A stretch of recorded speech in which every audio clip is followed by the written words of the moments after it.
Starting the following subparagraphs after paragraph 3. The Standing Committee on Justice, Legal Affairs and Human Rights, 1, refutes Section 2 and 12A of the National Government and Administration Laws Amendment Act that establishes chief administrative secretaries. Number 2, introduce a legislation to cap the number of principal secretaries appointed pursuant to Article 155 of the Constitution of Kenya. And 3, establish a legal mechanism for merger of parastatals and state agencies that perform duplicate functions with a view to achieve a lean government. On the same public debt and public finance management, number 2, Mr. Speaker, by deleting paragraph 2B and substituting therefore the following. B, security sector reforms.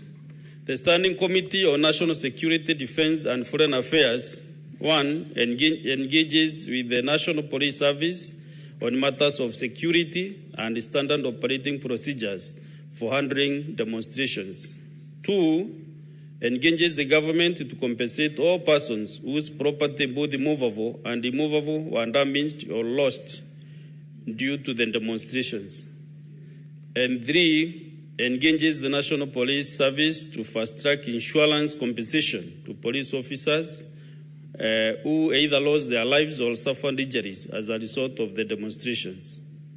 And 4, engages with the Directorate of Criminal Investigations to have investigations undertaken to ascertain the identity of persons or organizations funding and coordinating violence during protests and demonstrations in the country. And number 3, by deleting paragraph 2D and substituting therefore the following.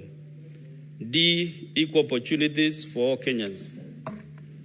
The Standing Committee on National Cohesion, Equal Opportunity and Regional Integration, 1, engages the Public Service Commission and the National Cohesion and Integration Commission to audit the state of employment in the public service, including county governments, and propose strategies to adhere to meritocracy, equality, and equity of opportunities across the public service, as espoused in Article 232 of the Constitution on the values and principles of public service, and engages the Public Procurement Regulatory Authority to audit compliance with the Section 53(6) of the Public Procurement and Assets Disposal Act by all public procurement entities, with a view to establish a roadmap to ensure compliance of the same provisions of the Act. Mr. Speaker, these are the further amendments to the further amendments by Senator John Kinyua, which was canvassed yesterday. And at this juncture, I wish to request the Senator for Kitui, Honorable Kubua, to second the motion as amended. Thank you.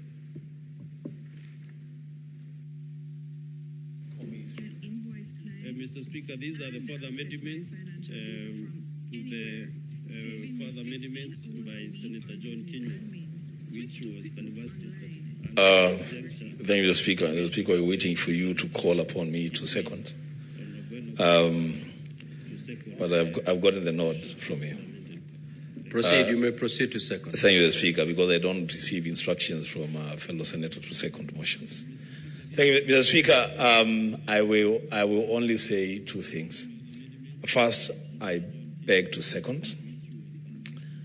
Secondly, the Speaker, as has been stated by the Senator for Meru, my brother Senator Murugi, the Speaker, these amendments to the amendments brought by Senator Kinyua yesterday have been widely discussed and agreed upon.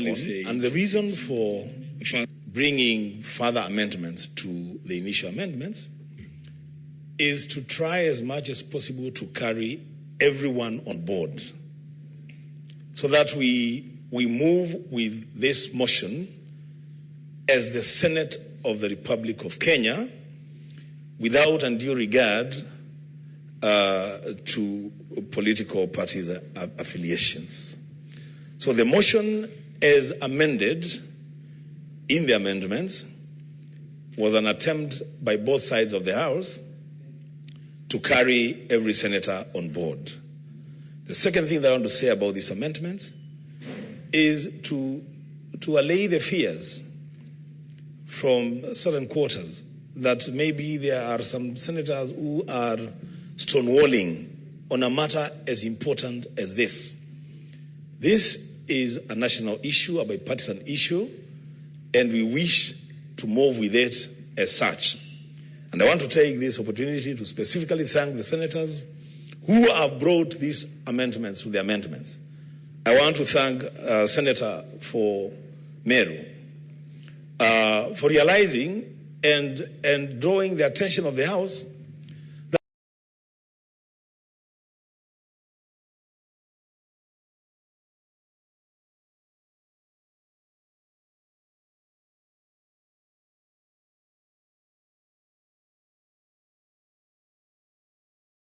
businesses create jobs for our people. It will be important for government to be obligated to also look for ways of compensating those businesses. For bringing that amendment, I want to thank the Senator for Meru. Now it becomes an amendment of the entire House. I want to thank the Senator for Nyamira, Senator Mogeni, because he brought the amendments it will be important on the public debt and public finance management on the matter of repealing Section 2 and Section 12A of the National Government Administration Laws Amendment Act, the law that establishes the chief administrative secretaries. The idea is, for now, we are talking austerity. For now, the country cannot afford, our economy cannot afford too much finance management on Kenya. So we stop the issue of Section 2 now and Section 12A of the National Parliament, and also establish a mechanism for merger of parastatals. That is a talk that has been in the air all for the last 2-3 years. We want to merge these parastatals, we want to merge these parastatals. He has brought an amendment to anchor that conversation into law. I also lastly want to thank Senator Ososi for correcting the House that Parliament has no role in carrying out an audit of the government function. That is a role that is given by the Constitution to the Public Service Commission, and that now the Public Service Commission has been asked to carry out an audit of government functions, including county governments, to ensure we have meritocracy, quality, and equity across the Public Service Commission. The Speaker will also now the Public Service Commission has been asked to carry out an audit of government functions. The Honourable Senators will now proceed to propose the question, which is that the motion on opposed amendment by Senator Kinyua be further amended as follows. A. Public debt and public finance management. In paragraph 2A, by inserting the following subparagraphs after paragraph 3. The Standing Committee on Justice, Legal Affairs and Human Rights repeals Section 2 and 12A of the National Government Administration Laws Amendment Act that establishes chief administrative secretaries. 2. Introduce a legislation to cap the number of principal secretaries appointed pursuant to Article 155 of the Constitution of Kenya. And 3. Establish a legal mechanism for merger of parastatals and state agencies that perform duplicate functions with a view to achieve a clean governance. 2. By deleting paragraph 2B and substituting therefore the following. Security sector reforms. Standing Committee on National Security, Defense and Foreign Affairs engage engages with the National Police Service on matters of security and standard operating procedures for handling demonstrations. 2, engages the government to compensate all persons whose property, both movable and immovable, were damaged or lost due to demonstrations. 3, engages the National Police Service to fast-track insurance compensation to police officers who either lost their lives or suffer injuries as a result of the demonstrations. 4, engages with the Directorate of Criminal Investigations to have investigations undertaken to ascertain the identity of persons or organizations funding and coordinating the protests and demonstrations in the country. 3, by deleting paragraph 2D and substituting therefore the following: equal opportunities for all Kenyans. The Standing Committee on National Cohesion, Equal Opportunity and Regional Integration engages the Public Service Commission and the National Cohesion and Integration Commission to audit the state of employment in the public service, including county governments, and propose strategies to adhere to meritocracy, equality and equity of opportunities across the public service, as espoused in Article 232 of the Constitution on the values and principles of public service, and engages the Public Procurement Regulatory Authority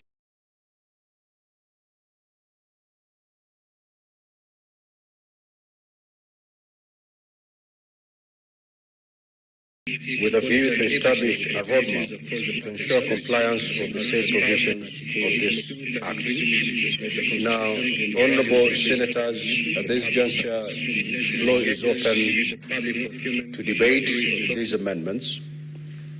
However, with your concurrence, I may proceed to put the question so that we carry the amendments, having in mind that these amendments were negotiated by both sides. May I proceed to put the question, Honorable Senators? I will now proceed to put the question, which is that the amendments proposed by Senator John Kinyua is further amended as follows: public date and public finance management. In paragraph 2A, by inserting the following subparagraphs after paragraph 3, the Standing Committee on Justice, Legal Affairs and Human Rights repeals Section 2 and 12A of the National Government Administrations Law, Amendment Acts that establish Chief Administrative Secretaries. 2, introduce a legislation to cap the number of principal secretaries appointed pursuant to Article 155 of the Constitution of Kenya. And 3, establish a legal mechanism for merger parastatals and state agencies that perform duplicate functions with a view to achieve a lane government.